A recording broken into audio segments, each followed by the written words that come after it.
Bom, gente, voltando então, vamos falar um pouco, continuar sobre normas de circulação e conduta. De acordo com o nosso Código de Trânsito, a circulação de veículos na pista, ela se dá do lado direito, ok? Então, a nossa mão de circulação é sempre a mão direita. Admitidas exceções desde que sinalizadas, ok?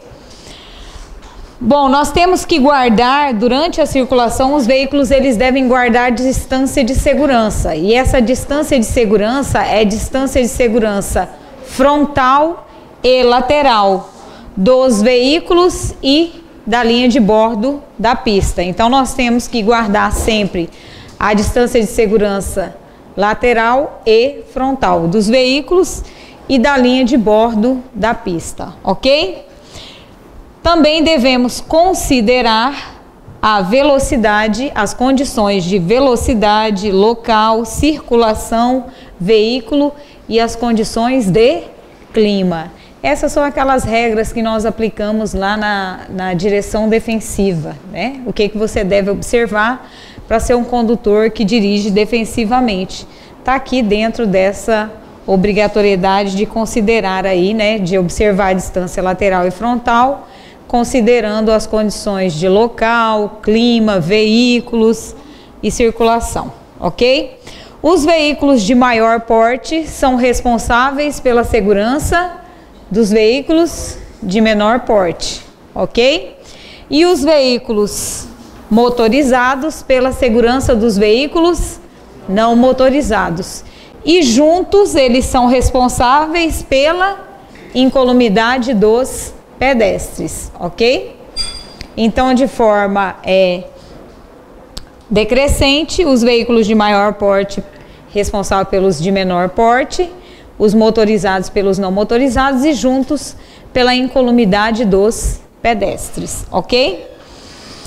Bom, a troca de luz alta e baixa, ela é prevista nas normas de circulação, né? E autorizada para indicar ultrapassagem ou indicar a existência de risco à segurança para o veículo que trafega no sentido contrário.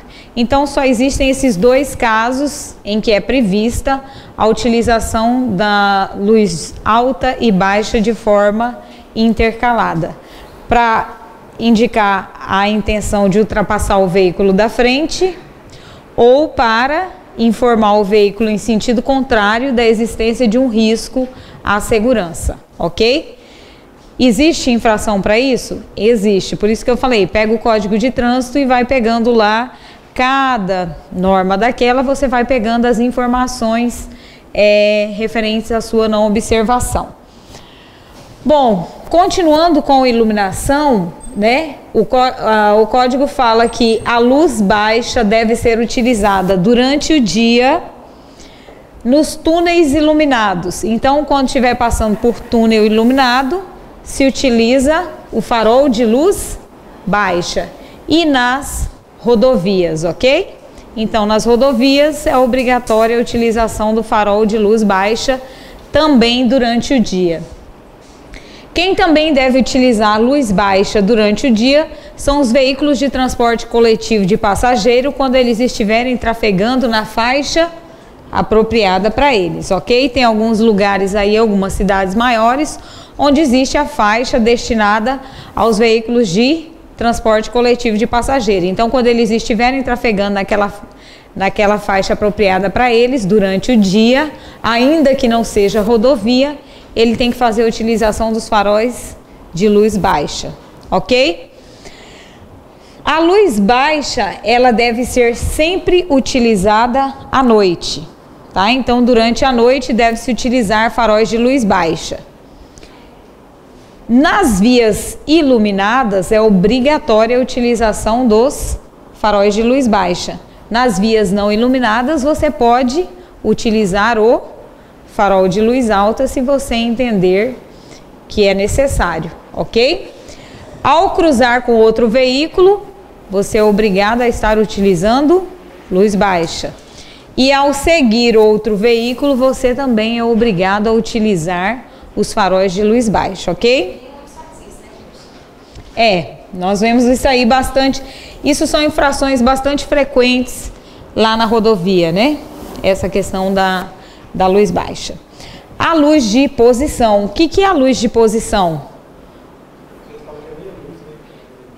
A luz de posição é aquela luz utilizada para indicar a presença e largura do veículo. Então, ela é uma luz, né? Tá lá no anexo 1 do CTB, utilizada para indicar largura e presença do veículo. A utilização de luz de posição durante o dia, porque à noite nós temos que utilizar o quê? Luz baixa, né? Você vai utilizar ela em chuva forte, neblina ou cerração. Ótimo. Quando é que eu vou utilizar a luz baixa, então, se eu tenho que utilizar, ou quando é que eu tenho que utilizar a luz de posição, então, em chuva forte, neblina ou cerração? E a legislação diz que aqui, ao menos a luz de posição, ou seja, nesses casos aqui você pode utilizar quem? A luz baixa, mas ao menos você tem que estar utilizando a luz de posição.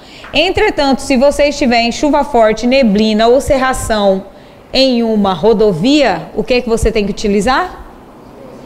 Luz baixa, ok? Nós também temos que utilizar a luz de posição à noite, quando o veículo estiver parado para embarque ou desembarque. Então, ainda que você não esteja circulando com o veículo, ainda que ele esteja parado, né? Você tem que fazer a utilização para embarque ou desembarque. Estou à noite estacionada, meu veículo está estacionado, certo? Eu liguei o veículo, passei a trafegar e parei em local permitido para embarque e desembarque de passageiro, certo? Eu posso desligar o sistema de iluminação? Não, eu tenho que fazer o uso da luz de posição, ok? O código também diz que a luz de placa deve estar acesa durante a noite. Ele não faz a exigência da luz de placa durante o dia. A luz de placa ela é exigida somente durante a noite, ok? Bom, a luz indicativa de direção. O que é a luz indicativa de mudança de direção? Seta.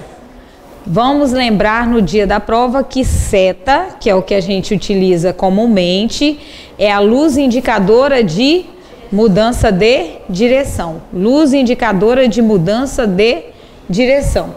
É obrigatório o uso da luz indicadora de direção antes de iniciar qualquer manobra de deslocamento lateral. Então, qualquer manobra que o condutor for fazer de deslocamento lateral, ele tem que fazer o quê?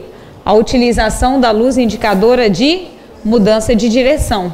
Que manobra? Conversões à esquerda e à direita, retorno e transposição de faixa, ok? Ele tem que fazer então isso aqui, essas três manobras aqui são consideradas como deslocamento lateral. Tem que fazer o uso da luz indicadora de direção. E agora nós vamos falar um pouquinho sobre preferência de passagem, ok? O código ele fala da preferência de passagem em duas situações. Em áreas de cruzamento, certo? E quando você vai fazer manobras de conversão à direita e à esquerda, ok? Então, quando eu vou trabalhar com preferência de passagem em área de cruzamento? Quando for um veículo que está trafegando em outra via que se cruza com a via que eu estou trafegando. Então, preferência de passagem em cruzamento é quando se trata de dois veículos em vias que se cruzam, ok? Beleza?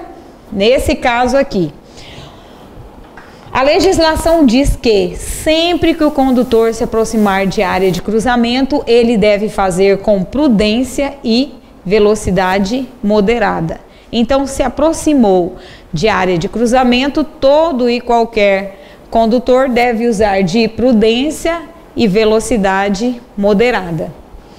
Quando os veículos estiverem em área de cruzamento não sinalizada, por quê? Se houver sinalização, a sinalização sempre vai vigorar. Quando é que a sinalização no Código de Trânsito ela não vigora? Quando existe um agente controlando o trânsito no local. Se existir um agente controlando o trânsito no local, quem vai vigorar são as determinações do agente, os gestos, né, do agente, eles vão prevalecer sobre a sinalização. Nos demais casos, a sinalização sempre prevalece. Então, cheguei num cruzamento sinalizado, obedeço à sinalização. Cheguei num cruzamento não sinalizado. E aí, agora sim, o que eu tenho que fazer? Opa, cheguei num cruzamento não sinalizado, o código diz: se uma das vias for rodovia, a preferência é de quem está circulando pela rodovia. Então, se apenas um dos fluxos for de rodovia, a preferência é de quem circula pela rodovia, ok? Então, vamos dar um exemplo aqui. BR 364, ok? Aqui, rua local. Neste caso aqui, de quem será a preferência? Do veículo que está circulando pela rodovia. Apenas um fluxo advindo da rodovia, ok? Nós temos uma segunda situação. Quando existe uma rotatória, certo? Quando existir uma rotatória, a preferência de passagem é do veículo que está circulando por rotatória, ok? Então, eu tenho aqui uma BR e eu tenho aqui uma via local. De quem é a preferência nesse caso? De quem está circulando pela rotatória, ok? Quando houver rotatória, a preferência é de quem circula pela rotatória, independente de ser rodovia ou via urbana. Entendido? Quando não for rodovia, quando não houver rotatória, em cruzamento não sinalizado, a preferência vai ser de quem vem à direita do condutor, certo? Então, neste caso aqui, você é esse condutor. Beleza? De quem vai ser a preferência? De quem está à sua direita. Então, a preferência é deste veículo, ok? Se você estivesse aqui,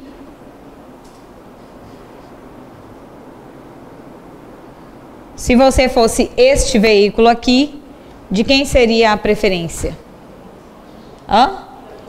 Seria minha, porque eu estaria à direita do condutor, ok? Isso em cruzamentos não sinalizados, beleza? Também tem preferência de passagem os veículos sobre trilhos. Veículo sobre trilho tem preferência de passagem. E os ingressantes de lotes lindeiros, o que são os veículos ingressantes de lotes lindeiros? Estabelecimentos comerciais, certo? O estabelecimento comercial, ele está sobre um lote lindeiro. Então, eu tenho uma via. Eu tenho aqui a via, aqui a calçada bonitinha, né? E aqui eu tenho meu lote lindeiro, que é um estabelecimento comercial. O veículo que vai sair do lote lindeiro e ingressar na pista, ele tem que dar preferência de passagem aos veículos e pedestres que estejam circulando sobre ela, ok? Saída de garagem, não é? Ingresso na via de lote lindeiro. Então, saída de garagem, você tem que dar preferência ao pedestre que está transitando na calçada e aos veículos que estão circulando na via. Ou seja, se eu sair de um lote lindeiro, se eu sair de um estabelecimento comercial, se eu sair da minha casa para ingressar na via e durante essa manobra de ingresso na via eu atropelei um pedestre ou eu colidi com outro veículo, de quem é a culpa? Porque eu tinha obrigação de dar preferência de passagem. Então, muito provavelmente, salvo alguma outra condição, né, que a gente não tem como analisar assim friamente, a responsabilidade vai ser do condutor que está ingressando na via. Da mesma forma, quando se realiza a operação de retorno. O Código de Trânsito diz que a operação de retorno só deve ser feita em local sinalizado ou em local adequado, quando não houver esses locais em local apropriado que não cause risco à segurança do trânsito. Então, a operação de retorno, ela é uma operação que o condutor que está fazendo o retorno deve fazer em local adequado ou local sinalizado. Não havendo local adequado e sinalizado, se ele for fazer em um outro local, por exemplo, em um cruzamento, ele tem que fazer garantindo que não vai pôr em risco a segurança, né, e a circulação dos outros veículos, ok? Bom, continuando sobre preferência de passagem, nós vamos tratar agora de passagem de veículos que circulam pela mesma via. Ficou alguma dúvida para vocês da preferência de passagem em área de cruzamento? Então, área de cruzamento, rodovia, rotatória, não sendo nem rodovia nem rotatória, o veículo que está à direita do condutor. Tem preferência de passagem veículos que trafegam sobre trilhos, e os veículos que ingressam na via, eles devem dar preferência de passagem aos veículos e pedestres, ok?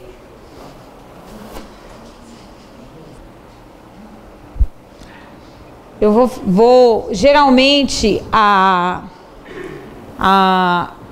o dispositivo ali do veículo que trata do sistema de iluminação, às vezes é naquele braço, né? Ou às vezes é aqui assim.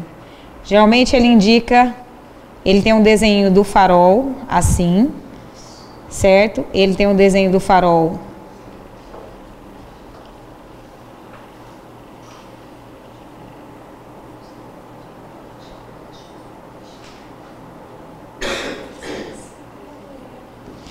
ele tem essas quatro posições, certo? Aqui é desligado, aqui é a luz de posição, aqui é o farol de luz baixa e aqui é o farol de luz alta, ok? Então, essa luz de posição seria aquele famoso farol de milha que eles falam? Não, farol de milha não. O farol de milha, ele é um farol auxiliar de luz alta, certo? O farol de milha é aquele farol que você acrescenta, geralmente você acrescenta ao sistema de iluminação do veículo para deixar a sua luz alta mais potente. Ele só pode ser acionado quando o farol de luz alta é acionado, ok? Então, o farol de milha, né? Ele só pode ser acionado quando o farol de luz alta aciona, ok? Geralmente, a luz de posição é o que o pessoal chama de meia luz. Ela não é um farol, ela não consegue iluminar o veículo, certo?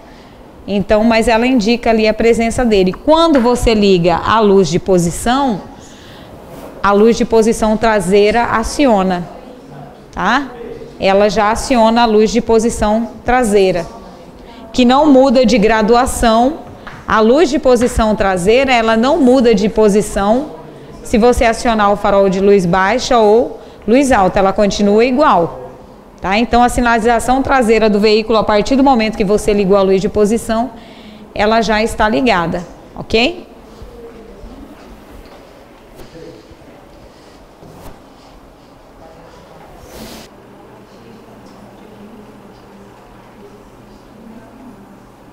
Isso aqui é um desenho de uma moto, tá, gente? Para quem não está entendendo, lá nos nossos boletins de acidente de trânsito, isso aqui é uma moto.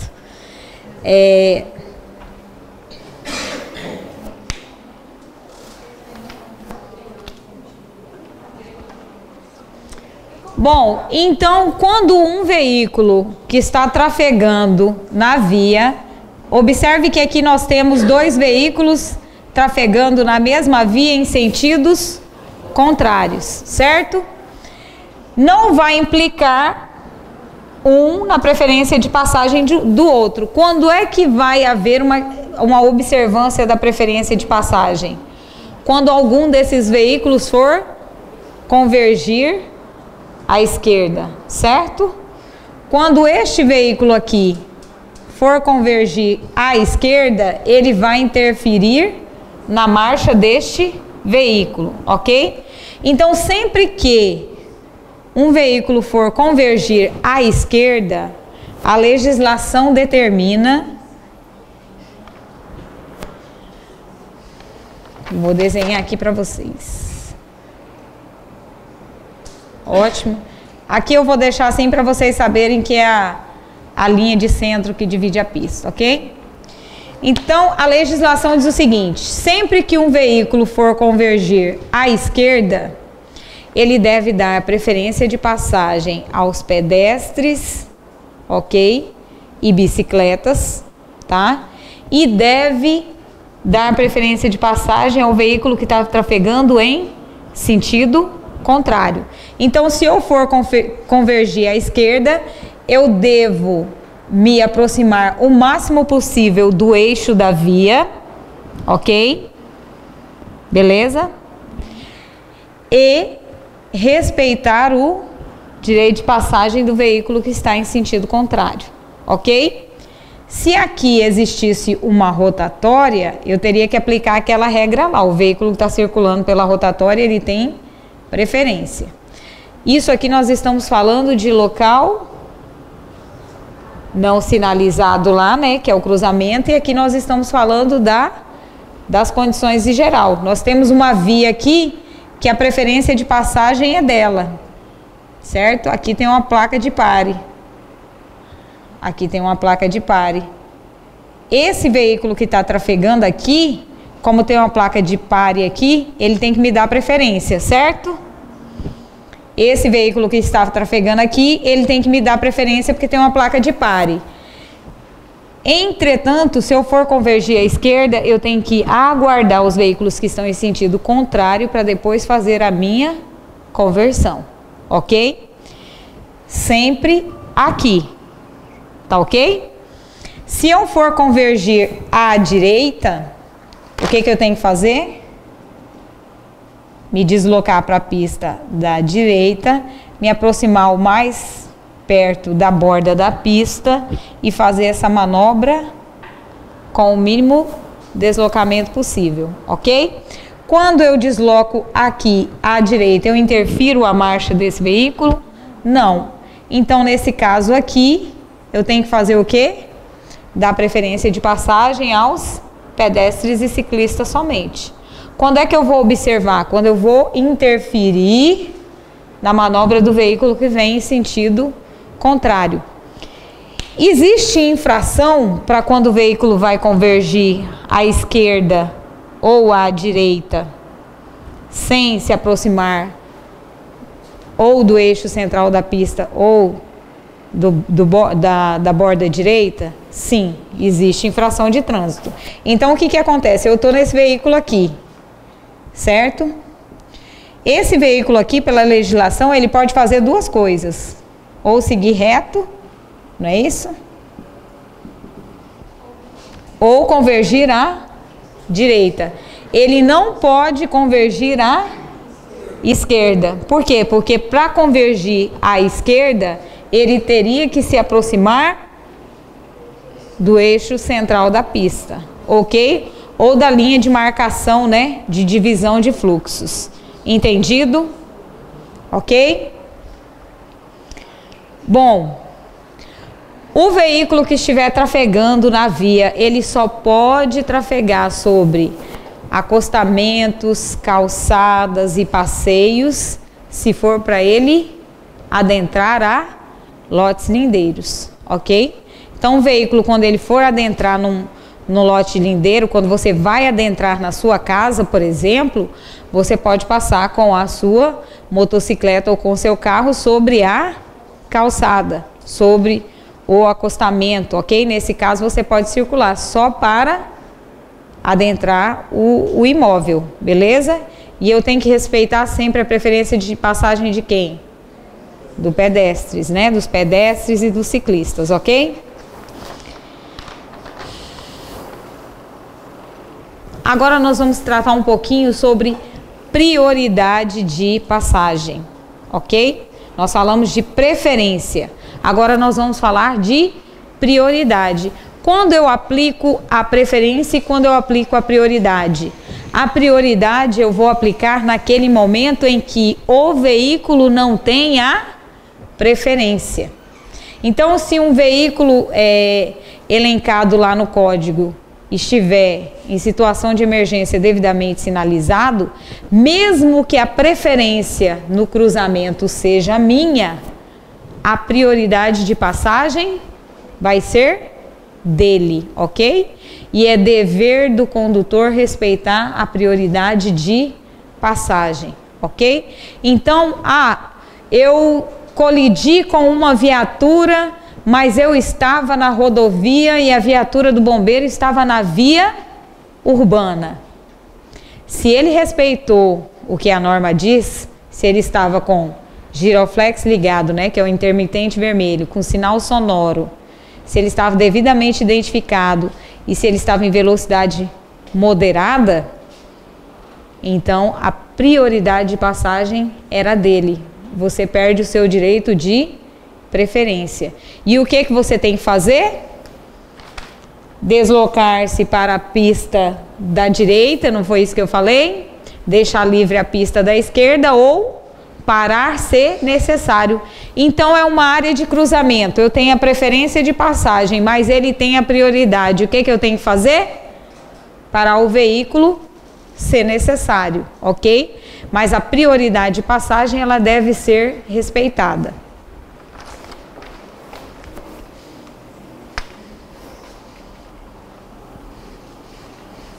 Muito bem, vamos falar agora um pouquinho sobre prioridade de passagem.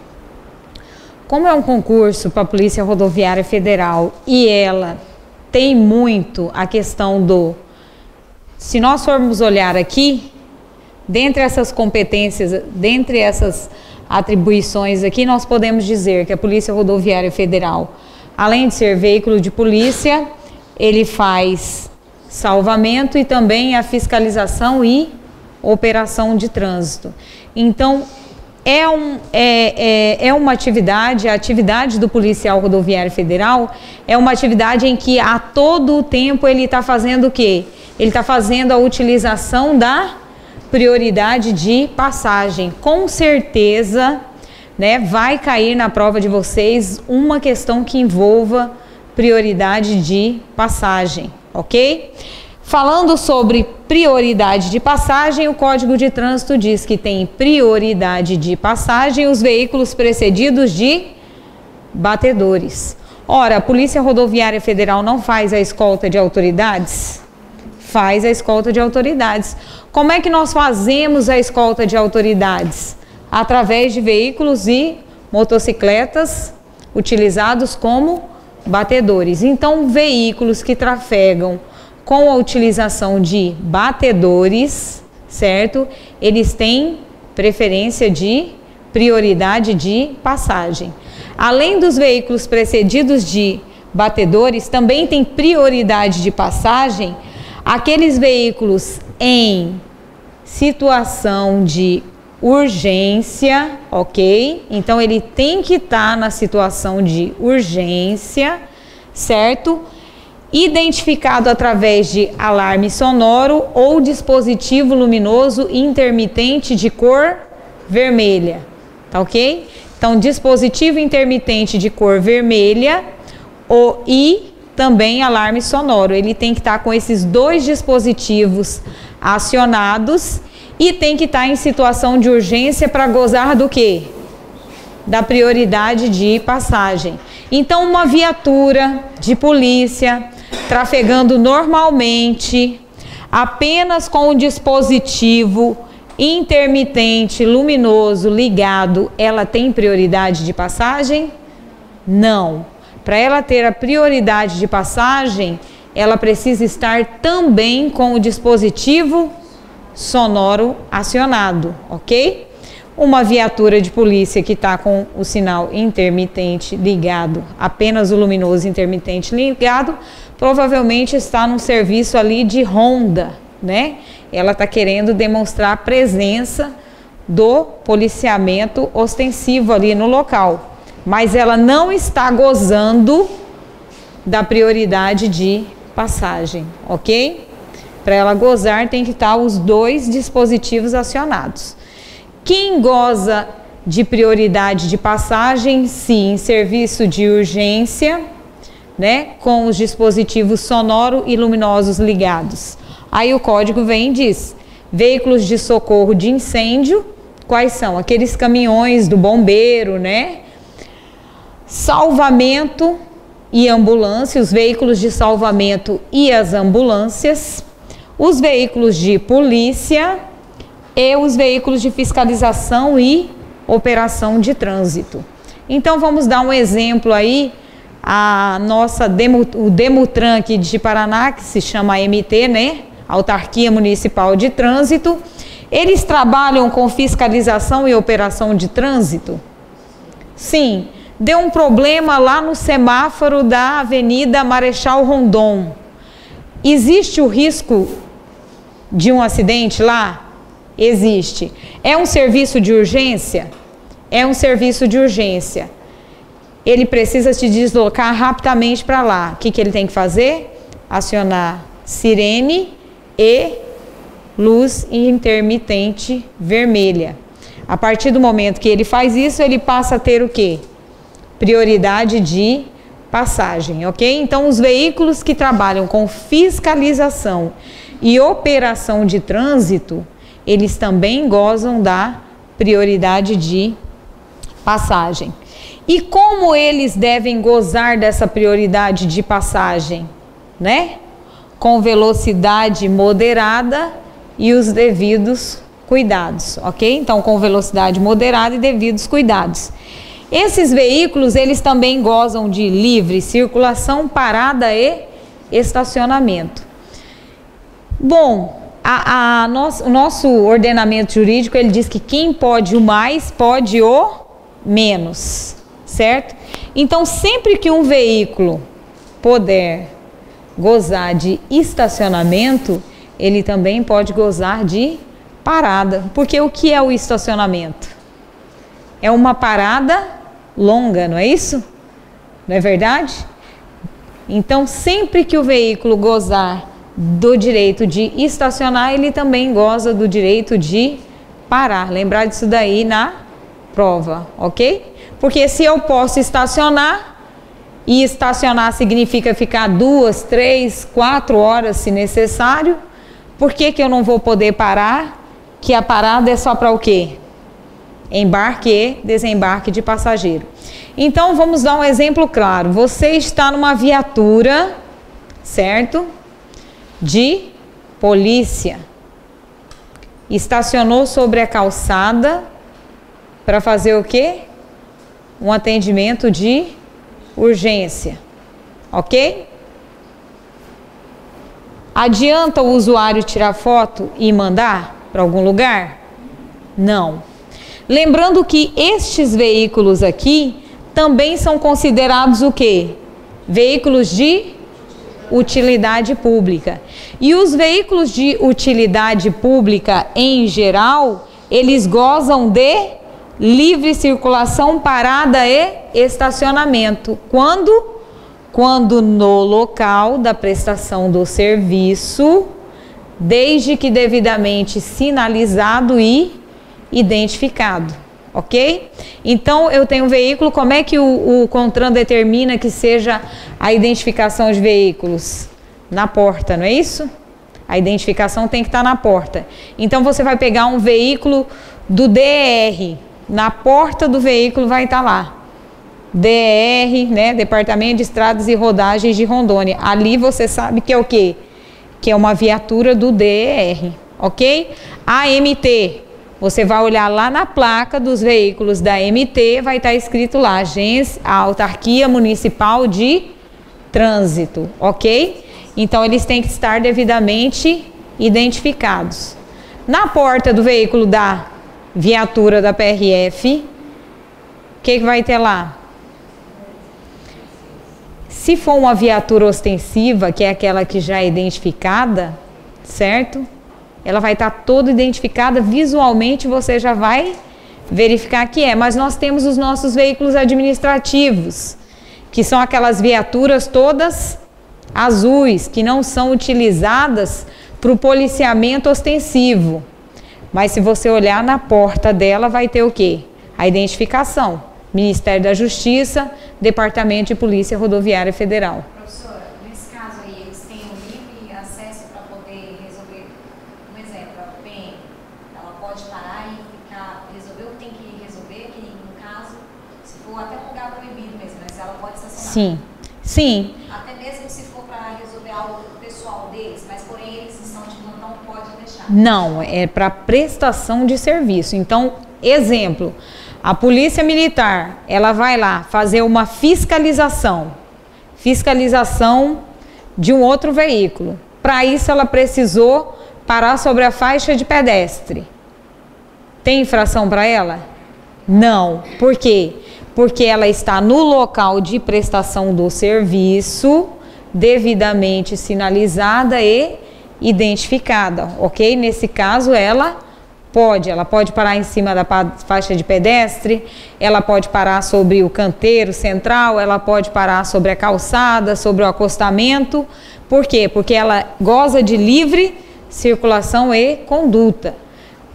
Nós não podemos utilizar uma viatura no decorrer do serviço para assuntos pessoais. Isso daí é infração administrativa do servidor, certo? Passiva de ser sancionada. No caso, para eles jantar, pode? Sim. O policial vai jantar, certo? Ele pode jantar durante o serviço? Deve, né? Deve jantar. Mas ele está prestando algum serviço naquele momento em que é necessário ele parar sobre a faixa de pedestre? Não. Então, naquele momento ali em que a viatura está parada para que os agentes venham jantar, ele vai estacionar em um local adequado. Mas aí que tá, professora. Josi, boa pergunta, era mais ou menos nesse sentido, porque lá a gente vê muito parando para jantar, ou parar para pegar açaí, e para em cima da calçada, sério, por Deus, para em cima da calçada, ou na faixa para pessoas idosas.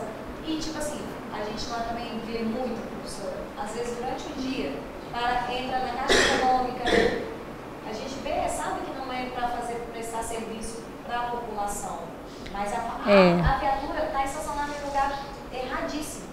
Nesse caso, cabe questionamento? Cabe questionamento, né? Cabe questionamento, mas é muito difícil você conseguir separar as duas situações. Por quê? Porque uma vez fardado, ele está prestando serviço o tempo todo, certo? Quando ele entrou lá dentro da Caixa Econômica fardado, ele deixou de ser um policial, deixou de ter que reagir. Então é muito difícil você separar nesses momentos que você está enumerando se está havendo ou não uma prestação de serviço público, ok? É bastante difícil você configurar que não estava prestando, mas se não estiver prestando o serviço, né, não pode. Ele só goza de livre circulação, parada e estacionamento, veículo de utilidade pública, se estiver no local da prestação do serviço, ok? Se estiver no local da prestação de serviço. Em se tratando de atividade policial, é muito difícil você conseguir separar, né? E conseguir comprovar que naquele momento ele não estava prestando o serviço, né? É bastante difícil você conseguir comprovar isso daí.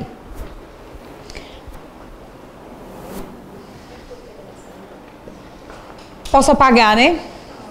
Eu vou falar um pouquinho agora de ultrapassagem. Que horas são? 9 horas. Bom,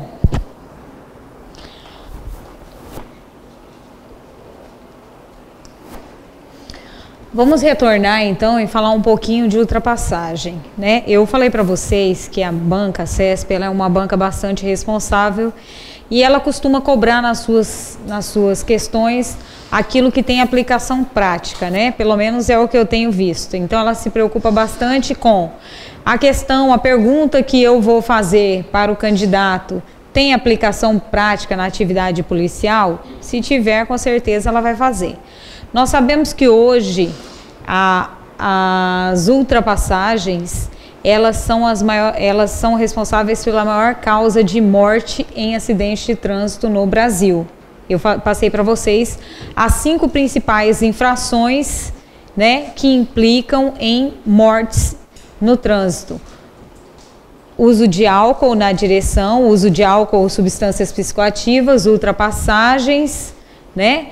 A falta do uso do cinto de segurança e cadeirinha, o transporte a utilização de motocicletas e qual foi a quinta que eu passei para vocês? Não, são álcool e direção, ultrapassagem, infrações com motocicletas, o uso do cinto de segurança e cadeirinha, né? Bom, então com certeza a ultrapassagem vai estar presente lá na prova de vocês, certo? E nós vamos falar um pouquinho sobre ultrapassagem. Mas eu vejo que no dia a dia as pessoas confundem muito ultrapassagem com passagem de veículos e com transposição de faixa. Então, lá no meu anexo do CTB, no anexo 1, ele vem e diz o que é ultrapassagem.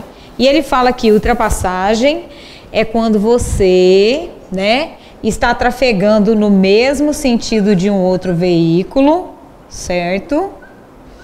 E eu faço uma manobra de deslocamento lateral, que eu tenho que fazer devidamente sinalizada por seta, certo? Ultrapasso o veículo e retorno à minha faixa. Então, para ultrapassagem se caracterizar, tem que haver uma saída e um retorno à mesma faixa, ok? Ângela, mas se eu tenho aqui o meu veículo e eu estou trafegando em uma outra pista, ele está na minha frente, né? O veículo está aqui e eu faço isso daqui. Eu estou ultrapassando? Não, isso aqui é uma passagem de veículo. Por quê? A ultrapassagem era caso eu estivesse aqui, certo? Opa, vamos colocar mais bonitinho.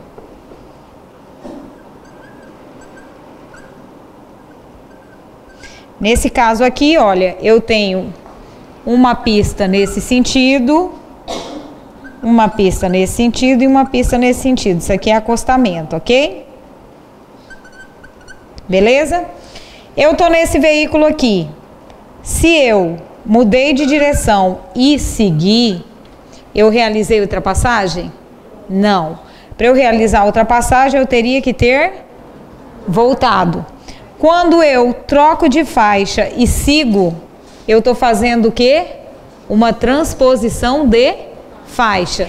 Transposição de faixa pode ser tanto pela pista da esquerda quanto pela pista da direita, ok? Transposição de faixa, certo? Quando eu estou trafegando aqui e simplesmente passo pelo veículo, eu estou fazendo uma passagem. A ultrapassagem é o ato de você estar na mesma faixa, sair da faixa, passar pelo veículo e retornar à faixa, ok? Se eu estou na mesma faixa que ele e mudo de faixa e sigo sem retornar, eu estou fazendo uma transposição de faixa. Se eu estou em outra faixa e simplesmente sigo por ele e passo, eu estou fazendo uma passagem, ok? Para ultrapassagem ser identificada, tem que ser 2 veículos na mesma faixa. Tranquilo? Sabendo a diferença de ultrapassagem, passagem e transposição de faixa, vamos tratar então da ultrapassagem em si. O Código de Trânsito, ele determina que a ultrapassagem seja sempre feita pela esquerda, ok? Sempre que eu for ultrapassar um veículo, eu tenho que fazer a ultrapassagem pela pista da esquerda. Tranquilo? Ainda que a pista da esquerda seja a pista da contramão de direção, o que é usual para nós, não é isso? Ok? A pista não, a faixa, né? Eu sempre vou fazer pela faixa de rolamento da esquerda. Entretanto, é admitida aqui uma exceção. Qual é a exceção? Quando o veículo que eu vou ultrapassar estiver sinalizando a intenção de convergir à esquerda, nesse caso eu tenho que fazer a ultrapassagem à direita, pela pista da direita. Então vamos colocar uma situação aqui.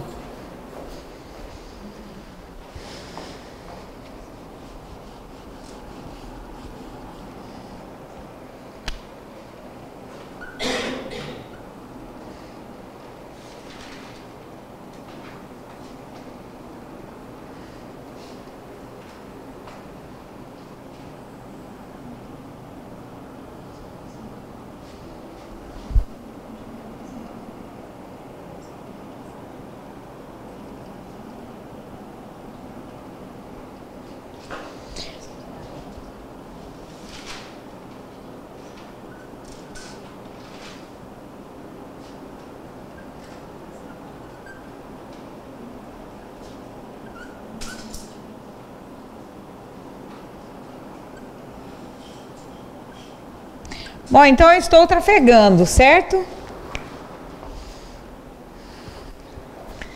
Eu estou trafegando com o meu veículo e o veículo que está à minha frente, ele está indicando o quê? A intenção de convergir à esquerda.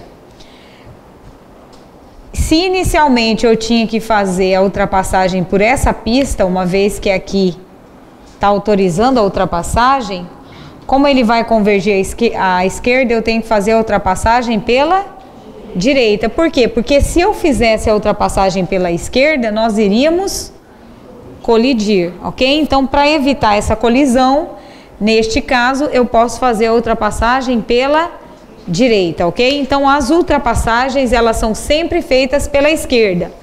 A exceção é quando o veículo que vai ser ultrapassado esteja indicando a intenção de conversão à esquerda, ok? Nesse caso, eu vou poder fazer a ultrapassagem pela pista da direita. Ao ultrapassar, o condutor deve também obedecer a sinalização e regulamentação da via, ok? Nós sabemos que é proibida as ultrapassagens em faixa contínua. Só pode se realizar a ultrapassagem durante a faixa seccionada. Então nós vamos colocar uma situação bastante usual aqui na lousa, para que vocês tenham conhecimento.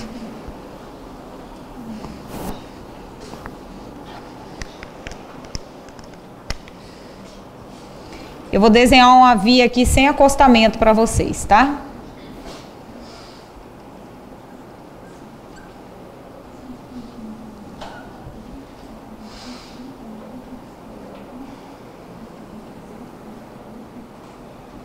Essa aqui, vamos considerar que é a marcação divisória de fluxos. Lembrando que se a divisão divisória de fluxos for da cor amarela, significam fluxos contrários. Se for branca, fluxos no mesmo sentido.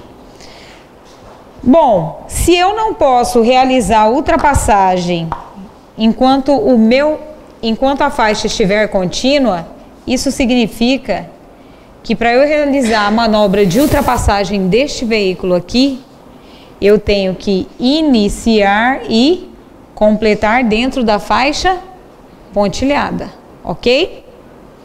Não é autorizada a ultrapassagem em faixa contínua.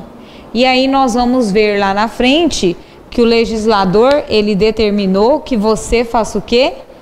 Que você verifique se tem condições suficientes, né, para você realizar a manobra, se a pista está livre. Olha só, certificar-se durante a manobra de ultrapassagem, o condutor, primeiro, deve realizar pela esquerda, salvo se o veículo for convergir à esquerda, aí ele pode fazer à direita. Deve obedecer a sinalização. Qual a sinalização?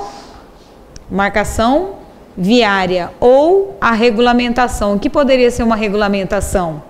Uma placa informando ponte ou uma placa informando que é proibido ultrapassar. Nós temos as placas de sinalização que informam a proibição de ultrapassar, certo? Aquilo ali é uma sinalização, tem que ser respeitada também, ok? Verificar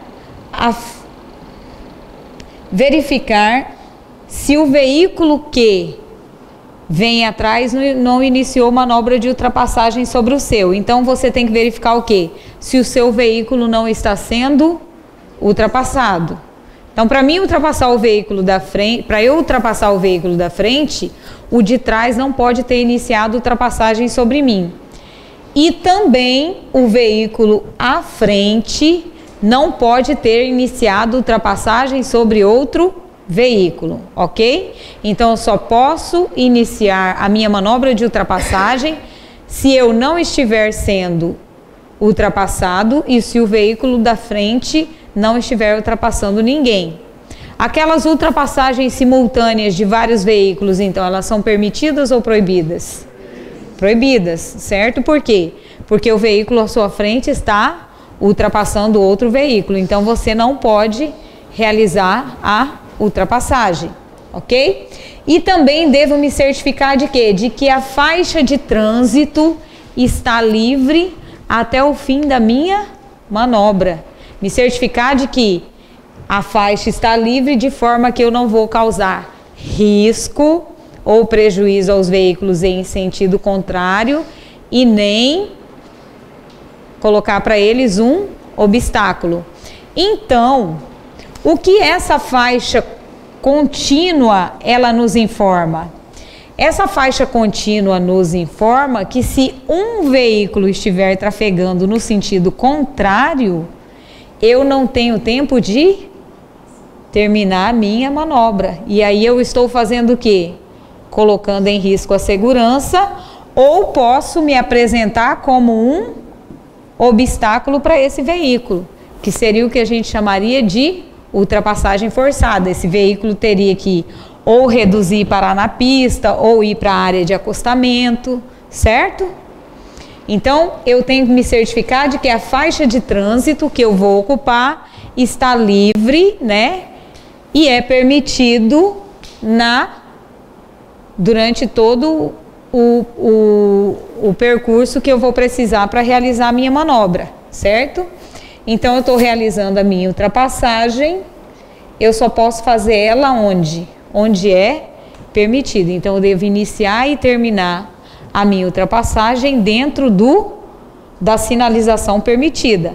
Se eu fui iniciar a ultrapassagem aqui e verifiquei que não dá tempo de retornar antes de iniciar a faixa contínua, o que eu devo fazer?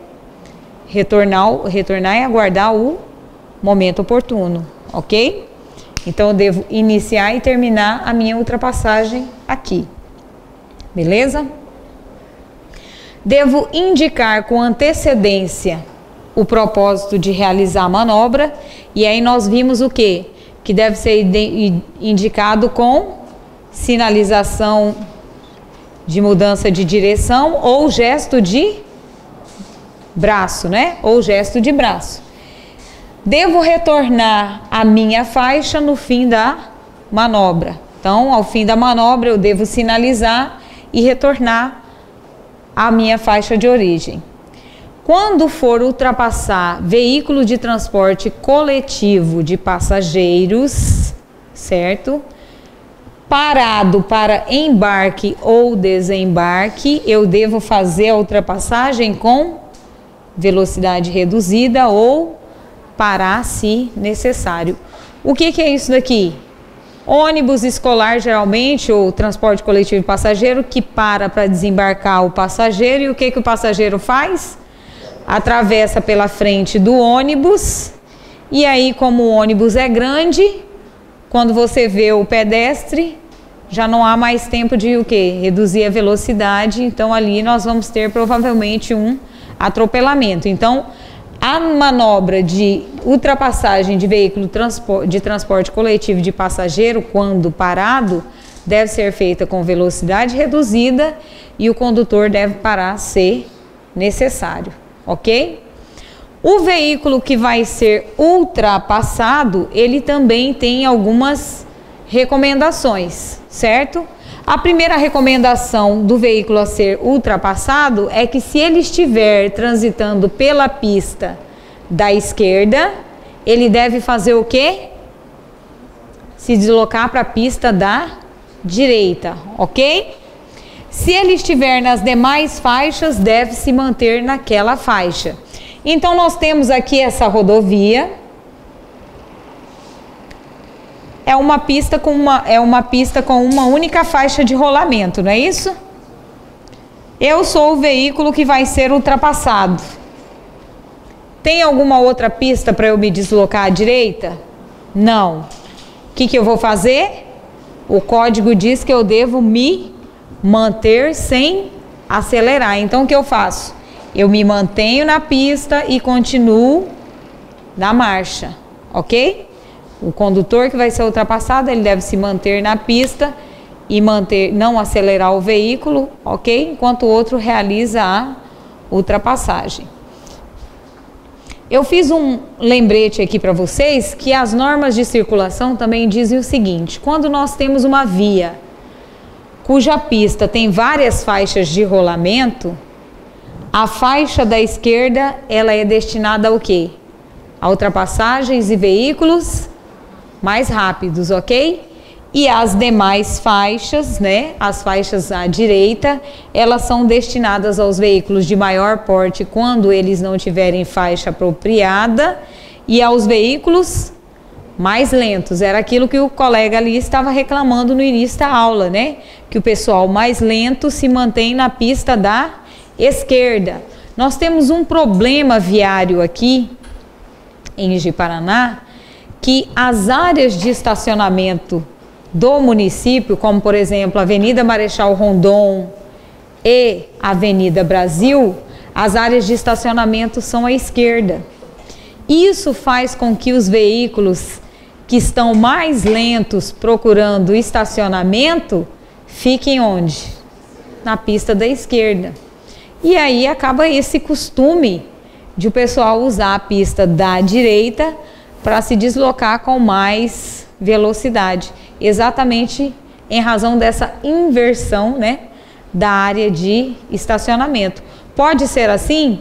Pode, mas causa esse prejuízo à circulação, porque aí os veículos que vão parar para desembarque de passageiro ou que vão estacionar, que são os que estão mais lentos, eles acabam ocupando a faixa da esquerda, que seria destinada a quem?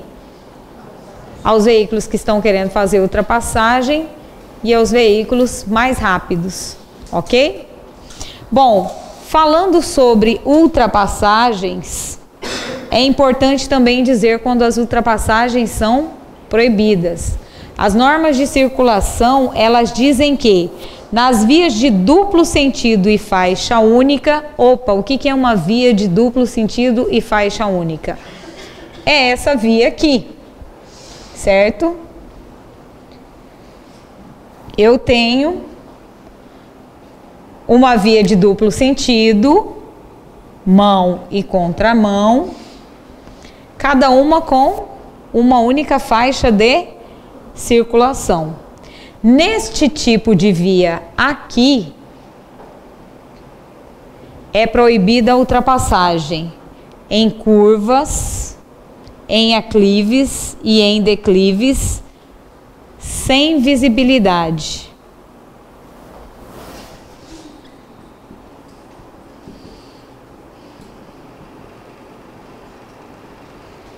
Ok, então eu estou na minha...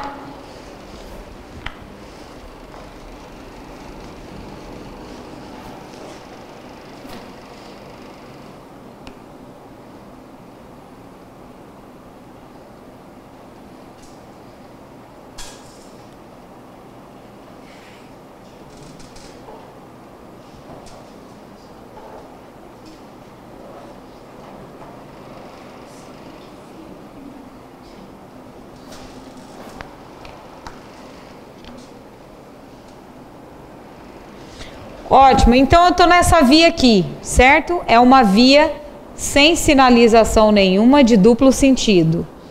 Isso daqui é para mim, é um aclive sem visibilidade, certo? Até o momento que eu chego aqui. A partir desse momento eu estou no quê? Num declive, teoricamente, sem visibilidade. Tranquilo?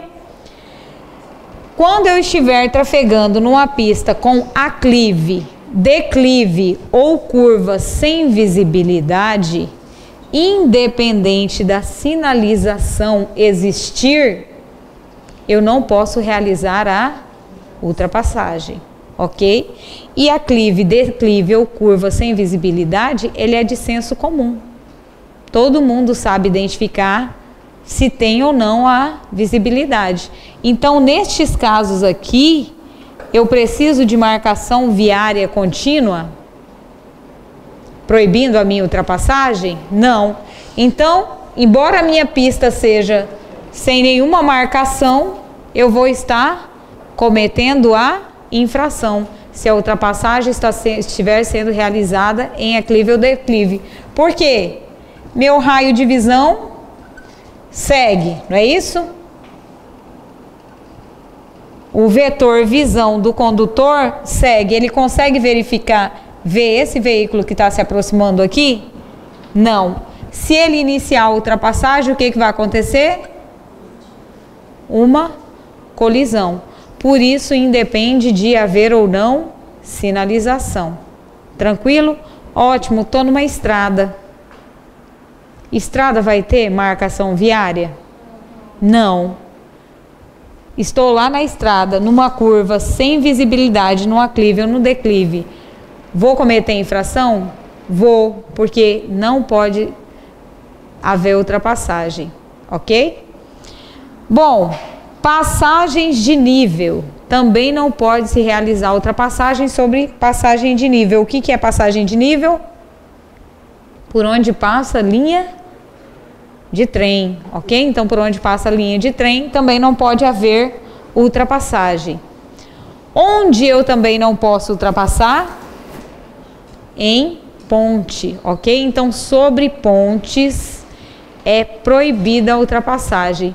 Quando eu estiver tratando de pista de duplo sentido e faixa única, ok?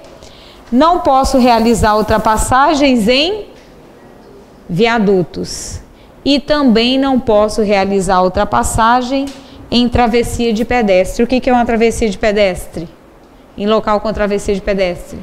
Uma faixa de pedestre. Então, eu estou trafegando. No local tem uma faixa de pedestre. Eu posso realizar ultrapassagem ali? Não, ok?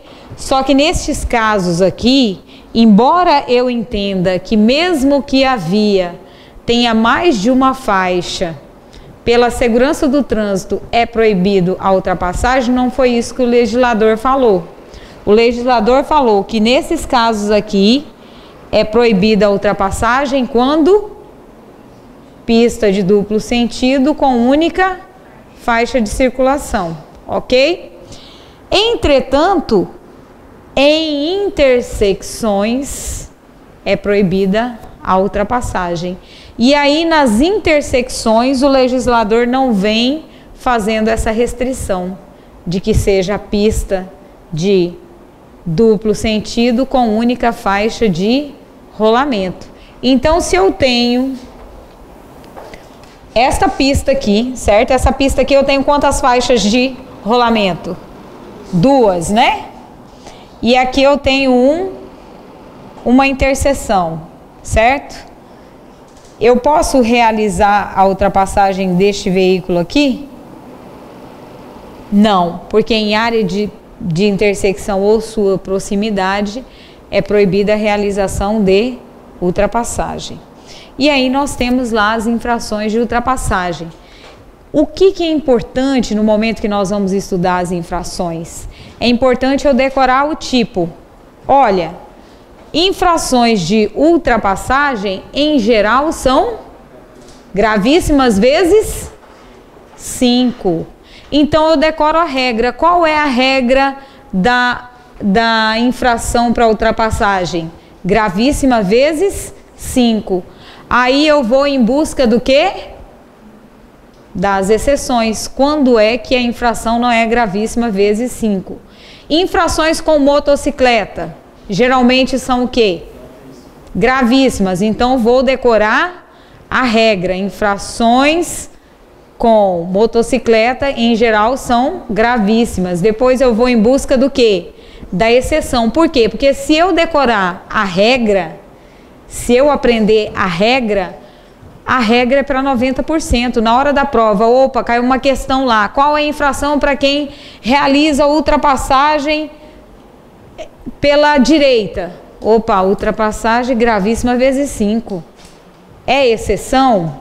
Não é exceção?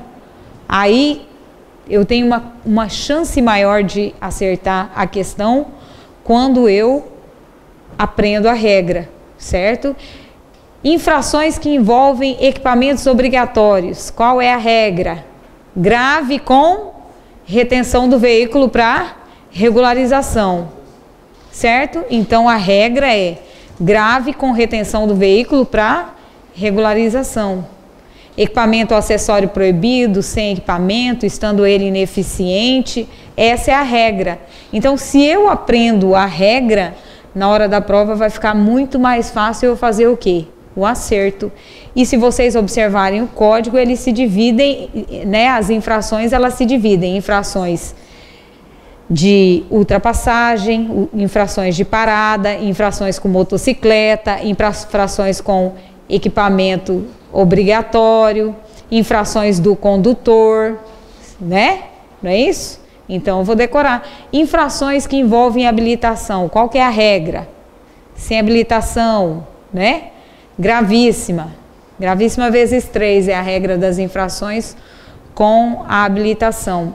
Opa, se eu aprendo essa regra e cai uma pergunta envolvendo infração com habilitação, eu tenho uma grande chance de acertar. Se eu não me lembrar das exceções, pode ser que eu erre, mas a regra eu já sei. E as normas de circulação que estão lá no código, é muito importante que eu sempre esteja atrelando ela com a infração. O condutor deve se certificar que existe combustível suficiente para chegar ao destino. Opa, tem infração? Veículo imobilizado na pista, né? Por pane seca, por falta de combustível? Tem. Aí você vai lá e anota. Infração, né? Deixar o veículo imobilizado na pista por falta de combustível, ok? Então a gente precisa estudar assim. Ultrapassagem, com certeza vai cair questões na prova, tá? Porque o que mais causa mortes no trânsito são os acidentes envolvendo ultrapassagens, né? Porque geralmente você tem uma colisão frontal quando você tem uma ultrapassagem.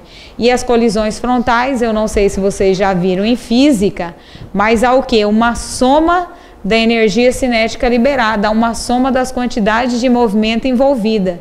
Aquilo ali faz com que haja uma maior gravidade, certo? Para o veículo vai sofrer um amassamento maior, uma deformação maior, e o condutor vai sofrer um trauma maior. Então é muito importante a gente fixar isso daí, porque com certeza vai cair na prova. Que horas são agora? 9h40, né? Bom, então vamos fechar o nosso tema sobre as regras de circulação, certo? Falando sobre circulação de bicicletas. A circulação de bicicletas, ela deve se dar em ciclovia, ciclofaixa ou em acostamento, certo? A circulação de bicicleta não se dá na calçada. Nós vimos lá que a calçada é para circulação de pedestres e mobiliário urbano. Essa é a utilização, é a função da calçada. Portanto, bicicletas não circulam em calçada. Quando não houver ciclovia, ciclofaixa ou acostamento para o trânsito de bicicletas, as bicicletas irão circular pela pista de rolamento próximo à linha de bordo, no mesmo sentido dos veículos, no mesmo sentido de circulação de veículos, com preferência de circulação sobre eles. Nós não vimos lá que os veículos de maior porte são responsáveis pela segurança dos de menor porte e os veículos automotores pelos veículos sem motorização? Então a bicicleta ela é um veículo de menor porte e sem motorização, né? Ela é um veículo de propulsão humana. Então ela goza de preferência sobre os demais veículos, ok?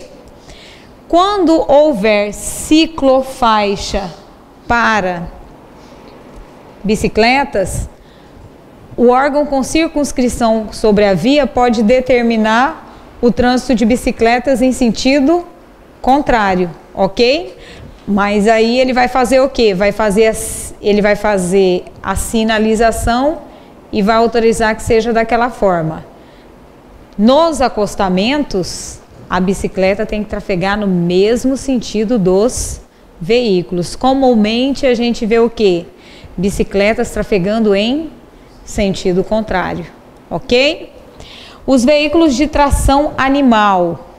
Os veículos de tração animal, eles devem trafegar pela pista da direita sempre. Por que a pista da direita? A pista da direita é para os veículos de maior porte e mais lentos. Um veículo de tração animal, ele é mais rápido ou mais lento? Se ele é mais lento, deve trafegar pela pista da direita. E se houver só uma pista? Vai trafegar pela pista próximo à guia da calçada ou do acostamento. E ele deve obedecer o quê? As normas de circulação e conduta. Carroça tem que parar em semáforo? Tem que. Tem que dar preferência de passagem? Tem que tomar cuidado naquelas conversões à direita e à esquerda? Tem, como se fosse um veículo normal, tá bom? O código também fala que crianças de até 10 anos de idade, né, transportada em veículos, devem ser transportadas no banco de trás. Tem que ser... Então, 10 anos no carro, no banco de trás, né, professores? Isso. Motocicleta só pode transportar criança a partir de 7 anos de idade. Até 7 anos de idade não pode haver o transporte de criança em motocicleta. E aí a gente vem e fala um pouquinho sobre o quê? Sobre a resolução 277 de 2008, que ela trata sobre o quê? Sobre dispositivos de retenção para crianças. Essa resolução, ela trata de dispositivos que abrangem crianças de 0 a 7 anos e meio de idade, ok? A resolução 277, que comumente a gente chama de resolução da cadeirinha, ela diz o seguinte: crianças de 0 a 1 ano tem que ser transportada em quê? Em dispositivo, né, fixado no veículo em sentido contrário ao da marcha, ok? Crianças de 1 até 4 anos tem que ser transportadas onde? Cadeirinhas, ok? E a partir de 4 anos, né, de 4 a 7 anos e meio, assento de elevação. Todos esses dispositivos devem estar fixados ao veículo, ok? Então você flagrou uma criança sendo devidamente transportada no bebê conforto, entretanto o bebê conforto não está fixado ao veículo. Tem infração ou não tem infração? Tem infração, ok? A partir dos 7 anos e meio a criança está liberada? Está liberada do dispositivo de retenção. Mas ela tem que ser transportada onde? E quais são as exceções que o CONTRAN admite? Esses dispositivos aqui, que o CONTRAN veio trazendo na resolução 277, devem ser instalados no banco traseiro, porque a criança tem que ser transportada no banco traseiro. Entretanto, o que eles falam? Que o bebê conforto ou a cadeirinha pode ser instalado no banco da frente quando o veículo for dotado somente de cintos de 2 pontos no banco traseiro, ok?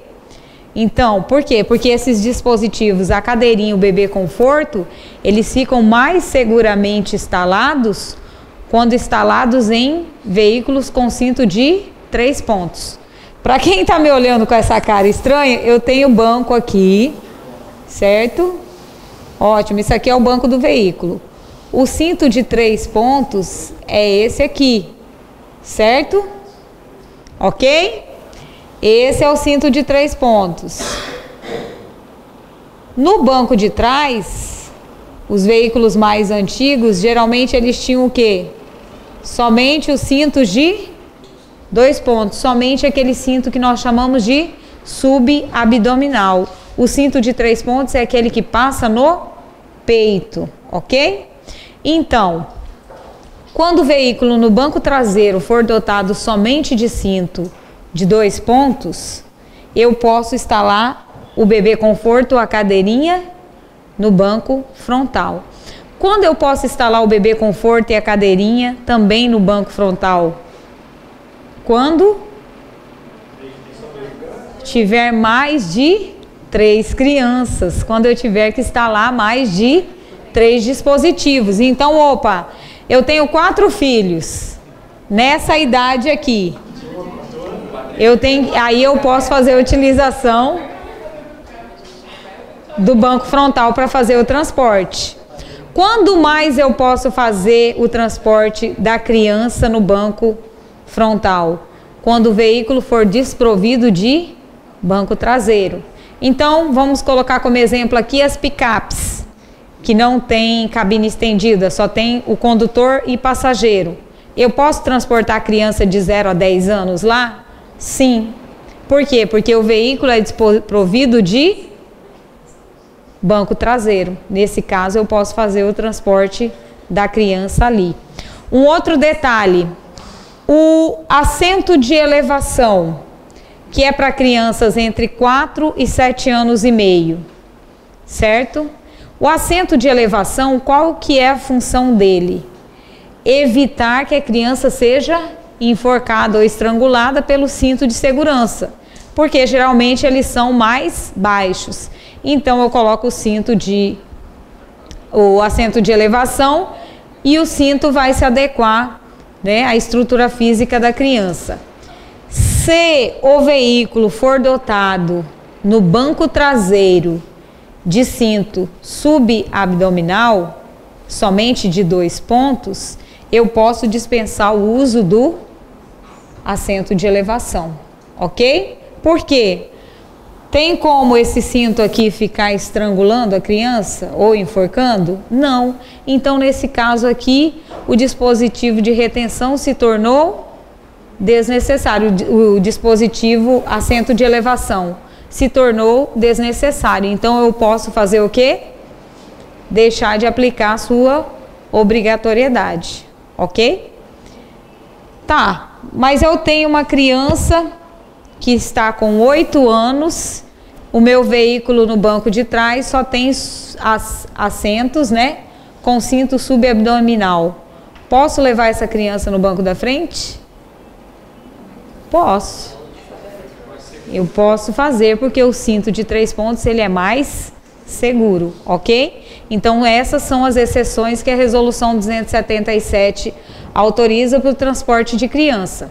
Transporte de criança até 10 anos no banco traseiro do veículo.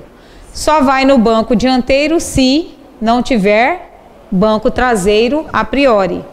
De 0 a 1 ano, qual é o dispositivo?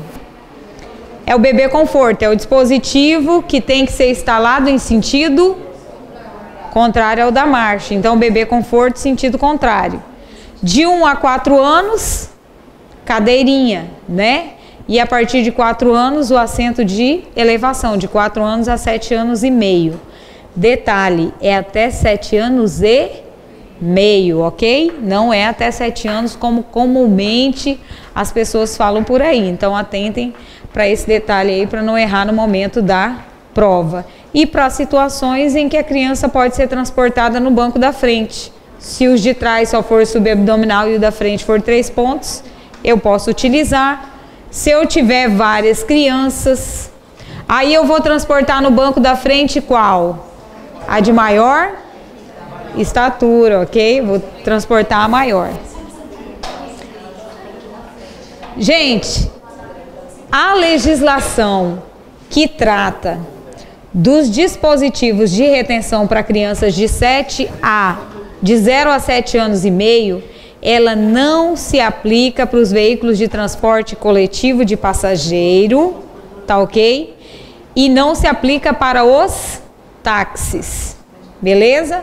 Não se aplica para os veículos de transporte coletivo de passageiro e não se aplica para os táxis, mas se aplica para os veículos de transporte de escolares. Ela tem aplicação para os veículos de transporte de escolares. Mas por que isso? Se nós entendermos a norma, a gente não precisa decorar. Eu tenho um ônibus, transporte coletivo de passageiro. Tem como eu prever quantas crianças eu vou levar nesse ônibus? Não. Eu tenho um táxi. Sair para trabalhar de táxi. O táxi precisa do porta-mala, não precisa?